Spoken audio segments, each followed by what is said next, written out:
Bienvenue sur Search Baguette, le podcast qui dévore le SEO, le branding, les moteurs de recherche et l'inbound marketing avec une dose de bonne humeur. Animé par moi-même, Nicolas Audemaraka, Nico SEO SEM, chaque épisode vous offre des conseils pratiques, des astuces et des anecdotes pour booster votre visibilité. Que vous soyez un pro du marketing digital ou un curieux en quête de nouvelles idées ou infos, installez-vous confortablement, prenez un café ou une baguette bien croustillante et laissez-vous guider à travers l'univers fascinant du marketing digital. Abonnez-vous et ne manquez aucun épisode pour rester à la pointe des dernières tendances tout en vous amusant. Est-ce que tu as déjà remarqué que lorsque tu tapes un mot-clé dans Google, par exemple Montmartre, et qu'est-ce qui apparaît? Bim, Wikipédia. Tu tapes un autre mot, je sais pas, un truc banal type pizza, et rebim, encore Wikipédia qui apparaît, le knowledge panel, encadré, désencadré, des blocs et tout le bazar. Et c'est pas parce que Wikipédia est cool, non, c'est parce qu'il existe en fait une réalité un peu plus froide, mesurable et très utile. C'est l'indice de visibilité. Et l'indice de visibilité, c'est quoi exactement? En fait, je compare souvent Google, moi, par exemple, à une ville avec une avenue commerciale géante. Tu peux avoir une vitrine au fond d'une ruelle sombre, ou bien être placé en plein centre, là où tout le monde passe. Et l'indice de visibilité, c'est le score qui dit à quel point ton site existe vraiment sur Google. En clair, dans quelle rue ton site se situe. Alors pense-y comme un indice boursier, par exemple le CAC 40, il te donne la température d'un marché. Et l'indice de visibilité ici te donne la température de ta présence SEO, ta visibilité organique. Plus le score est haut, plus tu occupes le devant de la scène. Et non, ce n'est pas juste je suis troisième sur un mot-clé. Alors, être premier ne veut pas dire être vu. Tu l'as déjà vécu, en fait, tu es peut-être bien positionné selon un outil, mais quand tu vérifies, au-dessus de toi, il y a des annonces, un blog shopping, des images, des vidéos, des questions de type autres questions posées, tu vois, tu sais, les fameux PAA, ou même tu peux avoir un encadré encyclopédique. Et parfois, ton résultat est tellement bas que ton utilisateur doit scroller comme s'il cherchait la fin de Netflix, si tu vois ce que je veux dire. Alors, la vraie question, ce n'est pas je suis numéro combien, la vraie question, c'est où je suis dans la page et dans quel format. Alors, comment on calcule cet indice, et plus tard, je vais parler de Wikipédia, ne t'inquiète pas. Le principe c'est simple, on prend un très gros panel de requêtes représentatives, par exemple 1 million de mots-clés, et puis on observe de la position à 100, quels sites sortent, à quelle position, avec quel poids selon la position. Le premier par exemple, première position pèse beaucoup, le dixième pèse peu évidemment. Et puis évidemment s'il y a toutes ces petites boîtes de Google au-dessus qui parasitent, qui répondent à ta place. Donc bref, on agrège tout ça à un score et au résultat c'est que tu peux suivre ta visibilité comme un électrocardiogramme digital. Ton site pulse ou il fait la sieste, c'est ça que tu vois. Donc effectivement, Wikipédia est numéro 1 et pas juste un peu en France, Wikipédia en fait c'est le champion toute catégorie. On observe sur le territoire national un écart énorme avec le reste. Pour avoir une image mentale, le premier est vraiment sur une autre planète et les autres se battent pour une place dans le système solaire, d'accord? Donc Wikipédia, je vais quand même être clair, ce n'est pas un bon site. C'est un monstre statistique. Et ça, c'est pas spécifique à la France, je te rassure. Dans beaucoup de pays, aussi Wikipédia domine de la même manière. Alors pourquoi Wikipédia gagne tout le temps? En fait, il y a plusieurs raisons et elles s'empilent. La première, c'est que c'est un contenu massif et utile. Wikipédia répond à une quantité délirante de recherches, pensez-y, sur des villes, des artistes, des événements historiques, des concepts, des définitions, dates, même des courants de pensée, des mouvements, sur c'est quoi ce truc-là, c'est quoi, qui est l'autre.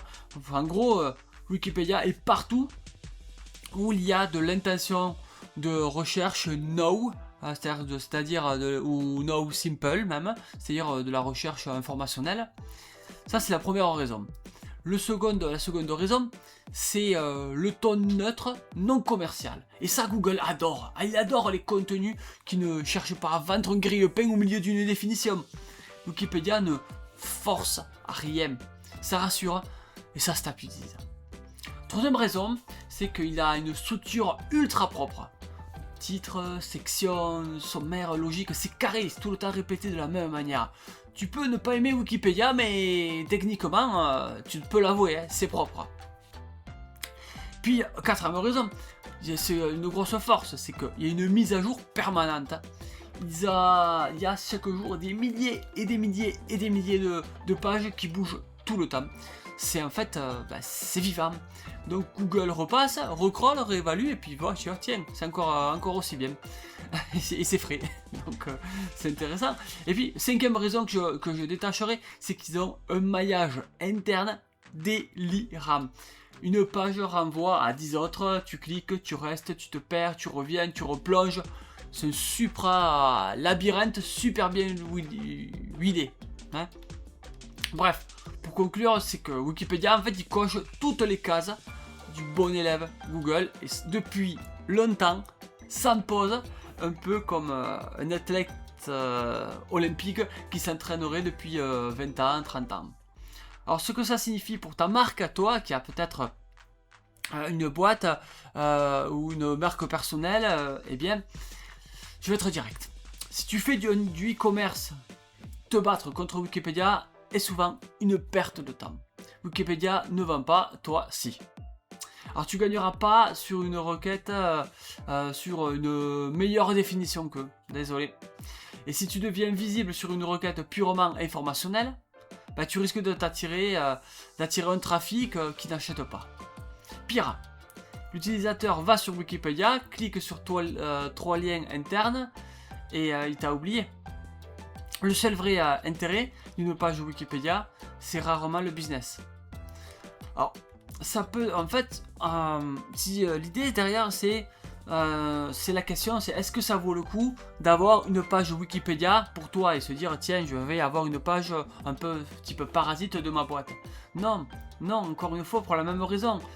Il va aller sur Wikipédia sur ta page et il va pas acheter, il va pas aller sur ton site, il t'aura vraiment oublié.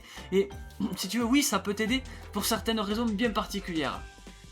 C'est la crédibilité publique. Par exemple, tu veux vendre ton site, ta marque, ton site web, et peut-être ça peut aider.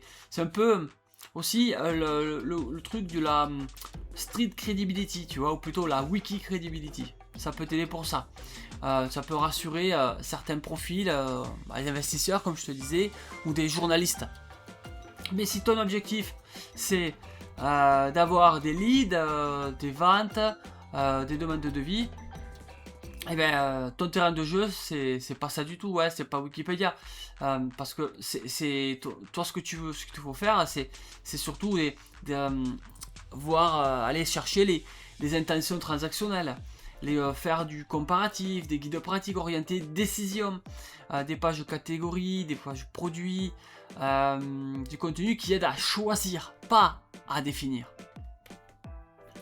Alors souvent on pose la question sur est-ce que la presse, les réseaux sociaux, Wikipédia, est-ce que c'est le même combat, parce que c'est un peu assimilé, hein, pour certains pourraient penser. Et en fait ici on pourrait pousser le raisonnement et dire alors il faut publier uniquement sur son site et jamais ailleurs. Non plus, c'est pas tout à fait ça non plus. Quelques nuances simples. Ton site, c'est l'équivalent c'est la maison, c'est toi où tu contrôles tout. Les réseaux sociaux, par exemple, l'idée, c'est que ça soit des porte-voix, là où tu diffuses. La presse, en fait, ça va être variable selon l'actualité, ça va être une conséquence le fait qu'on parle de toi. C'est parce que tu as avant fait un travail sur la notoriété. Je t'anime à consulter un article sur le site Nico SEO SEM sur le thème du troisième pilier SEO, c'est-à-dire la popularité. Et puis donc Wikipédia, je parlais de sites, de réseaux, de presse, et Wikipédia, là c'est plutôt un bloc stable ultra dominant sur de l'info pure. Donc oui, si tu publies d'abord sur LinkedIn en espérant que les gens reviennent ensuite chez toi, eh ben, tu offres ton cerveau à un flux infini de petits chats mignons, de polémiques et d'autres détournements de l'attention. Donc si tu veux vraiment de la visibilité qui construit chez toi et ensuite diffuse. Alors comment tu vas agir dès maintenant? Eh bien, si tu veux du concret, ben voilà, tu dois choisir tes batailles. Tu vas lister tes requêtes cibles et les classer, par exemple, information pure, comparaison, choix, décision, achat, devis. Et si tu es e-commerce, devine lequel paie les factures. tu le devines. Ensuite, regarde ta SERP, ta page de résultats de recherche, comme un stratège, pas comme un touriste. Sur chaque requête importante, demande-toi, quels blocs prennent la place, où sont les liens bleus, qui occupe les images, les vidéos, les questions, où se situe la ligne de flottaison. En fait, tu peux être aussi bien classé et invisible. C'est ça le piège en fait. Donc vérifie ton indice de visibilité. Arrête de vouloir être partout. Être partout, c'est souvent être moyen partout. Tu veux dominer un segment, il faut assumer une stratégie. Alors pour ça, tu peux faire des pages qui transforment, du contenu utile, un maillage intelligent, des formats qui prennent de la place, d'accord? Et puis enfin, mesure vraiment comme un adulte, arrête de faire au pifomètre, ne pilote pas avec le fait de comment on appelle, à vue de nez, quoi, avec j'ai l'impression que je sais pas quoi. Non, suis une courbe, observe les ruptures, mets en face ce que tu as changé, ce que Google a changé, ce que tes concurrents ont publié. En fait, la visibilité c'est rarement du hasard, c'est une suite de choix. Et tout, en fait, souvent, tu vas t'apercevoir que tout commence le jour où tu décides d'arrêter d'être invisible. S'il y a un déclic à garder en tête par rapport à Wikipédia et la visibilité qu'il peut avoir dans les pages de résultats de Google, eh bien, Wikipédia est premier parce qu'il est la réponse parfaite à une énorme partie des recherches informationnelles. Toi, tu n'es pas obligé de jouer sur ton terrain. En fait, trouve les endroits où Wikipédia ne peut pas gagner.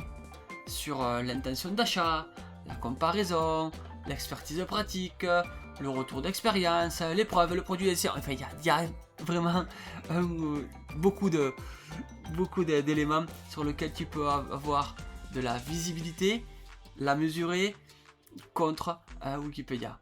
Et donc si tu fais ça, là tu peux devenir imbattable. Parce que oui, tout commence le jour où tu décides d'arrêter d'être invisible, je le répète.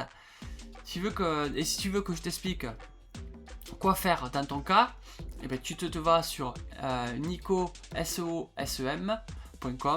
et tu m'expliques tu m'expliques quelle est ta situation, quelle est ton histoire, quels sont tes objectifs, et je vois si on peut faire quelque chose pour toi, pour ta boîte, pour ton entreprise, pour ta marque.